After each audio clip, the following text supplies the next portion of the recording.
Hello, ladies and gentlemen.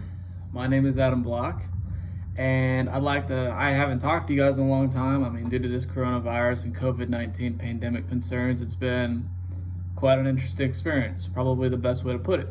So, with that being said, I did dress up for the occasion, and since we haven't been in school, I wanted to add a little bit of touch with Missouri State Pride Band hat. It's been a while since I've been wearing some bear wear. Been kind of just enjoying the outdoors a little bit, since now it's warming up. Got to wear some shorts, got out of my military uniform a little bit, so that was nice. Anyways, with today's speech, let's go ahead and get started. Today, I'd like to talk to you guys about individuals and why they should pay for their first vehicle or anything that they hold dear. This group of people I'd like to specifically talk about is high school students. So first off, I'd like to ask you guys one question, and that is by a raise of hands. How many of you paid for your first vehicle? I know I did. I paid for my first vehicle. Now, my next question is, what type of vehicle was it? Was it nice? Yeah, so my first vehicle was a 2004 Ford F-150. I bought this vehicle with the intentions of using it for college, and that's what I'm doing. An 04 F-150 I bought in 2018, still running strong. It's a great vehicle, and I truly enjoy it. I was able to pay for that from my own money.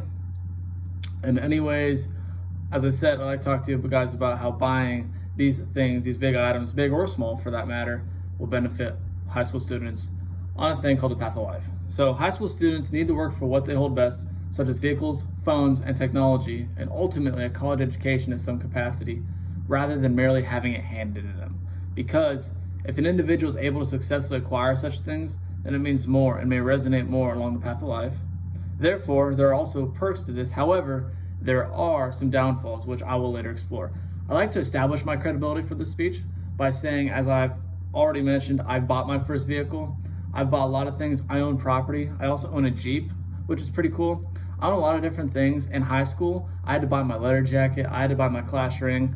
I had to buy my own fall pictures, my own cleats for football, my own spikes for track. I had to buy a lot of different things that was more expensive than what my parents could not afford. Anything extra, I had to pay for myself. Those things that I paid for is what I hold dear. I understand it from that perspective, but setting that aside, I also understand the alternative perspective, and that is that people who had stuff not necessarily handed to them, but provided to an extent. Not to say that I didn't have things provided for me, but I also have lots of friends that can relate to that I did not have to pay for things like that, or I did not have to pay for my first car. And that's what I'd like to talk about and focus with in this speech. So first, today I'd like to talk to you about how simply giving a child whatever they want, whenever they want, and however they want, merely teaches them a lost value for money and hard work. Such things may include, as I've already said, vehicles. If you're a youngster, maybe it's toys, phones, or simply put, more extravagant things for prom, as cited by Lindsay Mannering of 2013. Lastly, the benefits of high schoolers working for what they have with the occasional incentive will set them up for success in life. So first, I'd like to talk to you guys about this today, and that is working for what you own teaches you a value for money and a value for hard work that can also be used as a motivator. Hard work is the key to success. We all see quotes like this. Now, with us being in the more online interaction with classes here at Missouri State, I'm also seeing quotes on Facebook, social media, encouraging us students to go ahead and just do what we can, because during these hard times, school's hard. Sometimes we have to teach ourselves pretty much our classes to an extent. So hard work is the key to success. For everything that a person wants comes a price tag. I've seen quotes that say, life is like rent. You got to wake up to pay your rent, and rent is due every day. According to Patrick Banks of 2016, via themotivationgrid.com, it's the price you pay for what you're going to get that makes it so important. Furthermore, brings the individual closer to respecting the work that they do and the important life lessons that are wrapped in with that. It can also teach and preach the importance of perseverance and overcome laziness. So, as I've previously mentioned, working excessively for these things, whether that be a job or whatever it is, can have its side effects. It's not always a good thing. So, working excessively in high school can have negative effects. So according to detailed studies conducted by the University of Michigan Institute for Social Research in 2020, I got this resource off of EBSCOhost at Missouri State University, says that students who juggle jobs during their senior year of high school have a greater chance of not completing a full college degree and also have a greater chance of becoming addicted to nicotine. Something very serious to consider. Nicotine is not a good thing. Essentially, this means that high school students who work for what they want may potentially suffer consequences by spreading themselves too thin. Again, I can also relate to this, establish my credibility through this as well, is that in high school, even in college my freshman year, I had a habit of adding so many things to my plate because I was excited about the college experience. I was wearing a lot of different hats, spreading myself too thin.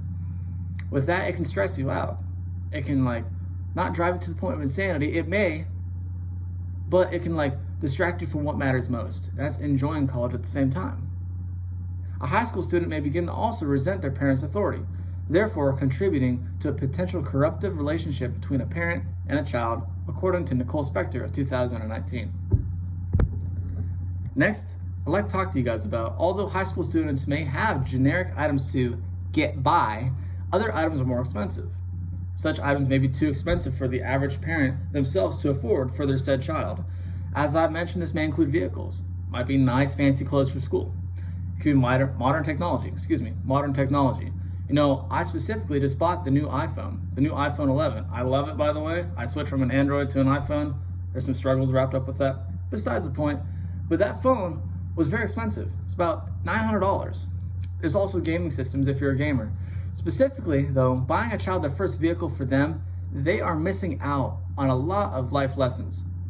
These life lessons can include self-gratification, financial readiness, value of money, good saving habits, simple goal setting, and much more.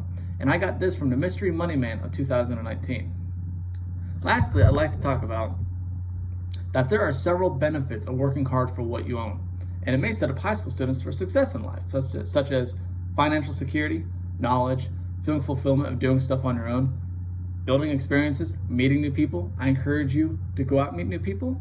You can possibly build some financial credit, but you can also build trust, responsibility, and accountability within your friend circle. So that being said, I wrote down some questions that I think you guys might be interested in asking. Number one, if a high school student doesn't have the time to get a job due to all their extracurricular activities, what should they do? I know I've mentioned that it's important for a high school student to go ahead and try to pay for as much as they can. However, as I've said, there are consequences with that and realms of spreading yourself too thin. So, with that, it all comes down to the student themselves. Their parents will be able to help them out to an extent, but that student needs to ask themselves, do you need to do everything? I know in high school personally, I like to be involved with a lot of different things, but I couldn't be involved with everything, such as clubs. Here in college, I couldn't be obviously in every fraternity. I couldn't do everything. And that's what that individual needs to ask themselves. Do I need to do everything? They need to prioritize what's important and what is going to set them up for success in life.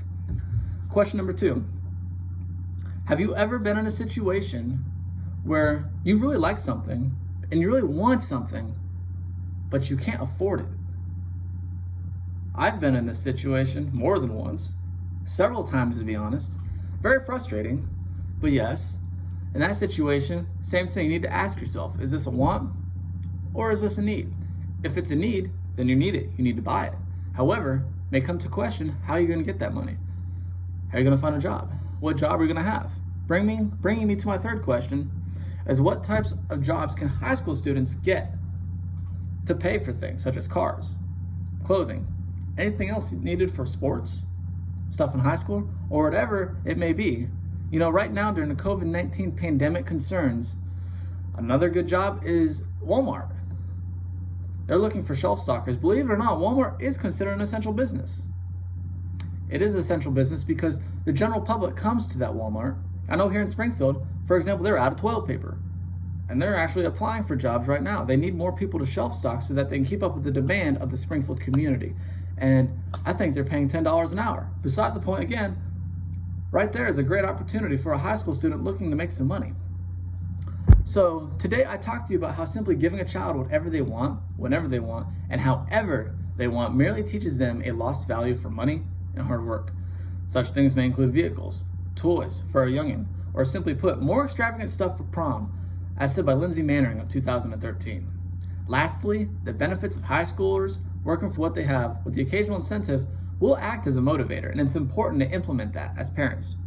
Also, as parents, we may all choose to raise our children in different ways with different beliefs and different outlooks on life.